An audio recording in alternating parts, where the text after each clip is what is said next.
चलिए शुरू करें। देखिए बायोलॉजी का जो चैप्टर है, तीसरा चैप्टर है आपका जीव जनन कैसे करते हैं, इससे संबंधित कुछ क्वेश्चन है, ऑब्जेक्टिव क्वेश्चन है, उसको देख रहे हैं। ठीक है, देखिए पहला प्रश्न क्या कहता है, दिख रहा है ना। कहता है कि अलैंगिक जनन मुकुलन द्वारा होता है, यानी कि अलैंगिक जनन जो है वो मुकुलन द्वारा किस में होता है? अमीबा में, प्लाज्मोडियम में किस में होता है? किसमें? और ईस्ट का दूसरा नाम क्या है पता है? ईस्ट को ही दूसरा नाम है खमीर। क्या कहते हैं? खमीर कहा जाता है ईस्ट को। ठीक है, याद रखिए। दूसरा क्वेश्चन कहता है कि निम्नलिखित में कौन बैक्टीरिया जनित संचारित रोग है? लैंगिक संचारित रोग, यानी कि ऐसा कौन सा रोग है जो बैक्टीरिया के द्वारा संचारित होता है?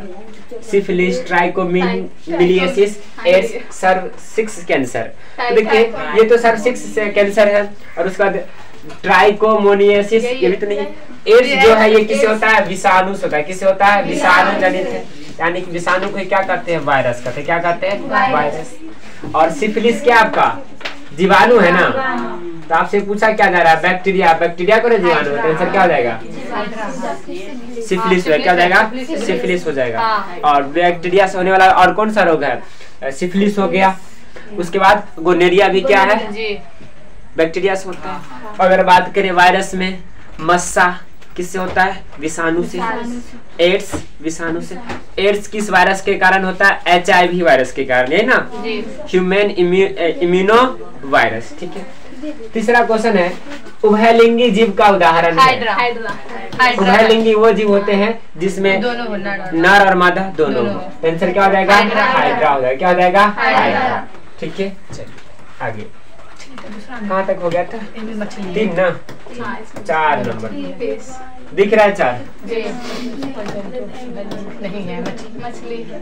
निम्नलिखित में कौन सा जंतु उभयलिंगी नहीं है?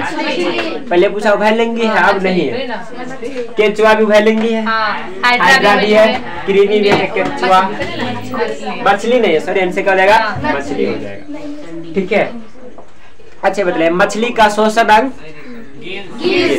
जिसको हम लोग हिंदी में कहते हैं गलफर्रा। क्या कहते हैं? गलफर्रा। ठीक है, लेकिन जीवाणु किसके द्वारा करता है? त्वचा के द्वारा। किसके द्वारा? त्वचा के द्वारा। मनुष्य फेफड़ा, मुख्य शोषण फेफड़ा है ना, याद रखिएगा। ठीक है, और वैसे स्तनधारी जितने भी जीव है उन सभी में फेफड़ा ही है। ठीक है, अब कहता है कि फूल में प्रजनन अंग, पुंकेसर, पुष्पासन, दल, पत्र सभी क्या हो जाएगा? क्या होगा? पुंकेसर होगा। क्या होगा? पुंकेसर। अच्छे बताइए, पुंकेसर नर जनन अंग है कि स्त्री जनन अंग? पुंकेसर नर जनन अंग है। क्या है? नर जनन अंग। स्त्री केसर मादा जनन अंग है। ठीक है, याद रखिएगा। कभी कभी पूछ देगा कि निम्नलिखित में से कौन नर जनन अंग है, तो आपको ध्यान देना पड़ेगा। ठीक है। 6 नंबर कहता है कि निम्नलिखित में कौन लैंगिक जनन संचारित रोग है? लैंगिक जनन जो लैंगिक जनन के द्वारा होता है। 6 नंबर है ना। चलो, एड्स, गोनेरिया, टाइफाइड। तो देखिए एड्स भी जो है लैंगिक जनन है, गोनेरिया भी है, और टाइफाइड तो नहीं है। टाइफाइड बुखार का प्रकार है, पुराना बुखार ही क्या कहलाता है? टाइफाइड कहलाता है। आंसर क्या हो जाएगा? घ और ख दोनों हो जाएगा। ठीक है, एड्स विषाणु के कारण, गोनेरिया भी विषाणु के कारण। 7 हो गया, 6 हुआ ना। 7 देखिएगा, डेंगू उत्पन्न करने वाले मच्छर किस तरह के जल में होते हैं? साफ जल में डेंगू, साफ जल में डेंगू। लेकिन मलेरिया गंदे जल में मलेरिया। ठीक है, अब आगे देखिए। 7 था ना, 8 दिख रहा है। 8 कहता है मानव में नर जनन ग्रंथि कहलाता है। मानव में नर जनन ग्रंथि, नर जनन अंग, ग्रंथि पूछ रहा है। मादा जनन, नर जनन कौन सा पूछ रहा है? नर जनन। तो क्या होगा? वृषण। क्या हो जाएगा? वृषण, जिसे हम लोग टेस्टिस भी कहते हैं। 9 नंबर कहता है कि लड़कियों में यौवनारंभ के लक्षणों का नियंत्रण करने वाला हार्मोन को कहते हैं टेस्टोस्टेरोन। क्या आंसर क्या हो जाएगा? टेस्टोस्टेरोन तो नर्म होता है ना, तो एस्ट्रोजन क्या जाएगा? एस्ट्रोजन। क्या जाएगा? एस्ट्रोजन। ठीक है, अगला 10 अलैंगिक जनन की विधि है मुकुलन भी है, विखंडन भी तो है।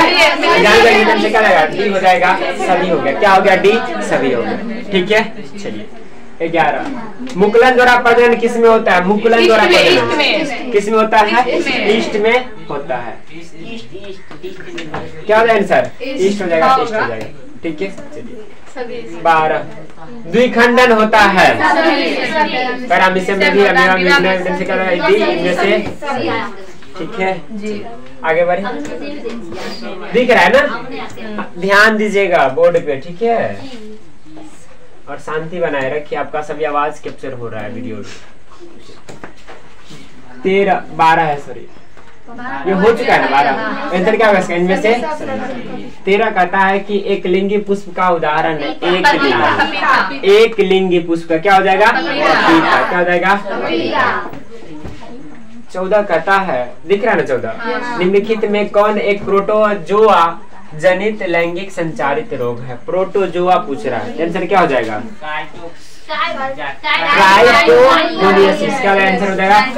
ग हो जाएगा। क्या हो जाएगा? ग, ट्राइकोमोनियसिस। ठीक है, चलिए। जबकि एड्स, गोनोरिया विषाणु, सिफिलिस जीवाणु। ठीक है, 14 हो गया। 15 दिख रहा है? 15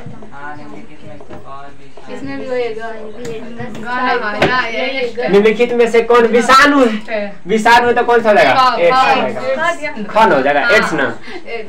16 कहता है एड्स का फुल फॉर्म याद रखिएगा, ये फुल फॉर्म कहीं कहीं पूछ देता है। ठीक है, एड्स का HIV का दोनों का पूछेगा फुल फॉर्म। पुष्प के केंद्र में अवस्थित मादा जनन अंग है। मादा पूछ रहा है, क्या जाएगा? क्या जाएगा? स्त्री के उनके से नर पराग कोश परागकण। 17 जीव जिस प्रकार द्वारा अपनी संख्या में वृद्धि करते उस प्रकार को क्या कहते हैं? परिवर्धन के द्वारा अपनी संख्या वृद्धि करते हैं। श्वसन के द्वारा। किसके द्वारा? संख्या अपने संख्या वृद्धि किससे होगा? जनन के द्वारा। ठीक है, 17 था ना। 18 लैंगिक जनन संचारित रोग है। लैंगिक, अरे भाई लैंगिक जनन लैंगिक जनन से क्या होगा? एड्स ना होगा? चेचक नहीं ना। आप चेचक किस कांटेक्ट में आते, संपर्क में तो ना फैलता है? क्या जनन के माध्यम से होता है? नहीं ना। 19 कहता है कि पूर्ण विकसित अंडाशय कहलाता है। जो पूर्ण विकसित हो चुका है अंडाशय उसे क्या कहेंगे? फल कहते। क्या कहते हैं? फल कहते हैं। चलिए अगला, बीज विकसित होता है, कहाँ होता है? बीजांड में। बीजांड से किसे होता है? 21 निषेचित अंडाणु विकसित होता है। बीज बीजांड में विकसित होता है। निषेचित किस में होगा? गर्भाशय में। किस में होता है? गर्भाशय में। आंसर क्या होगा इसका? बी। ठीक है, खो दिया है। आगे 21 था ना, 22 देखिए। सर्जिकल विधि द्वारा फेलोपियन नलिका को अवरुद्ध करना क्या कहलाता है? फेनोपियन नलिका। क्या कर रहा है? फेनोपियन नलिका। क्या होगा? फेनोपियन नलिका किस में होता है? पुरुष में होता है क्या? नहीं होता है। क्या होगा? स्त्री नसबंदी। क्या होगा? स्त्री नसबंदी। आप ओएसिस का कॉमन सेंस लगा सकते हैं। फेनोपियन नलिका कौन सा अंग है? स्त्री का ना, स्त्री जनन अंग है ना। क्या पुरुष में आएगा? नहीं आएगा। आंसर क्या जाएगा? 23 कहता है कि कॉर्पस ल्यूटियम से स्रावित हार्मोन को हम क्या कहते हैं?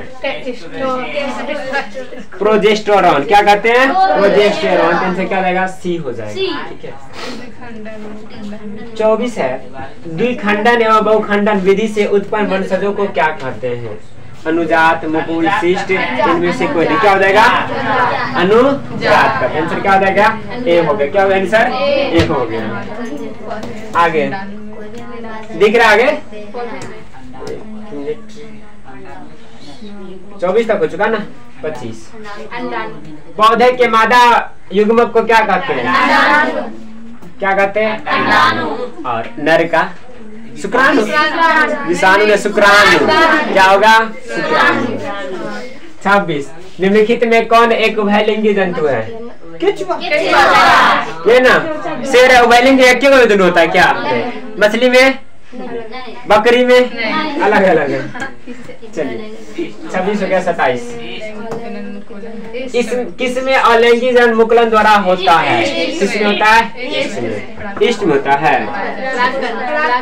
परागकोश में पाया जाता है। परागकण, परागकोश में परागकण। चलो आगे। नर युग्मक और मादा युग्मक के संयोजन को क्या कहते हैं? निषेचन। नर युग्मक और मादा युग्मक के मिलना ही क्या कहते हैं? निषेचन क्रिया को कहते हैं। अंडोत्सर्ग के बाद परिपक्व ग्राफियन फ्लोक्कील किसमें परिवर्तित हो जाती है? कॉर्पस में। किसमें? कॉर्पस। ठीक है, ये था 30 प्रश्न जो महत्वपूर्ण था, करा दिए। अब जो शेष क्वेश्चन बच जाते हैं अगले क्लास में करेंगे। आज के लिए इतना ही, मिलते हैं अगले वीडियो में। जय हिंद, जय भारत।